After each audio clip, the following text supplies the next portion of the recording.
it doesn't matter what the frickin' legal and ethics people say.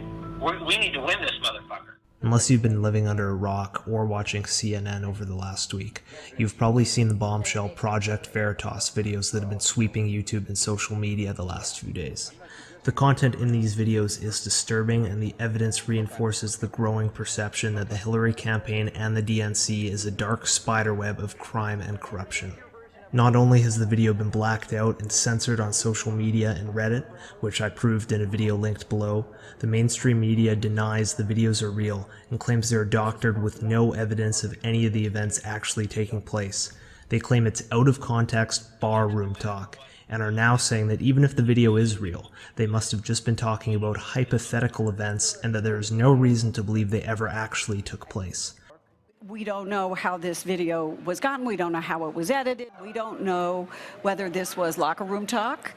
But here's the thing. The DNC says that they have no evidence to suggest that the activities articulated in the video actually occurred. Here are multiple pieces of smoking gun evidence that have been discovered in just a couple days by various Reddit users pouring through documents and doing the investigative work that the mainstream media should be doing. These new revelations should be making headlines, but won't because the media's blackout of this video and the denial from the White House and Hillary Clinton, who called it a conspiracy theory after the debate. You know, I know nothing about this. I'm not, I can't deal with every one of his conspiracy theories. First, let's look at a couple emails. Remember Zulema Rodriguez? Here she is bragging about shutting down the Trump rally in Chicago, where people, including police officers, were hurt. So, me and I did the Chicago Trump event where we shut down the light bulbs. Yeah. One thing that stands out is she claims to speak to Hillary's campaign and the DNC every day at 1 o'clock. I just had a call with the campaign and the DNC. Now let's go to WikiLeaks and take a look at an email found in the batch of leaked DNC emails, this one from May 2016. Here we find an email sent by Robert Creamer, who is featured in both videos, to another DNC worker, reminding her about the 1 o'clock Trump rapid response phone call that must be made, discussing an upcoming Trump and Pence rally. This matches the activities he described in the hidden camera footage. And my role the campaign is to manage all that. But it doesn't stop there. Digging into the Elections Commission payroll records online, which is not leaked information but material that is openly available, we find payments made to Zulema Rodriguez directly by Hillary's campaign right around the time of the Chicago riots. This shatters the big media lie that these people are not directly involved or controlled by Hillary's campaign. Bob Creamer, who sent the email discussing the calls and resigned after this video came out, met with Obama regularly and has visited the White House hundreds of times, which is verifiable through the White House visitor logs. And now the cherry on top. Here we have footage of Zulema at the Chicago rally that was shut down due to violence, clearly working very hard for $1,500. And then more footage in Arizona where protesters shut down the highway, as she also boasted about in the video. Here it appears she's faking a medical emergency for the cameras. We're not done yet. Now another very interesting email. This conversation between various DNC workers on May 10th discusses phrases and language they intend to put on signs to maximize outrage among Trump supporters, like GOP plus Trump, dangerous, divisive, and deceitful. And once again, Mr. Creamer makes an appearance, and they discuss the fact that they have been speaking to him about planning an incident at an upcoming Trump event. Now let's go to a clip posted by CNN just a day after this conversation.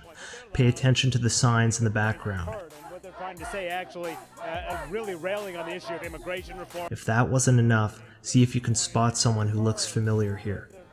Does anybody recognize him? Let me jog your memory.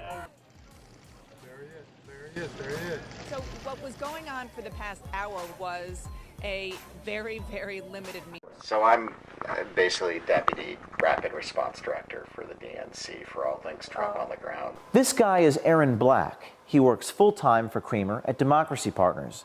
He directs the spontaneous protests at Trump and Pence events.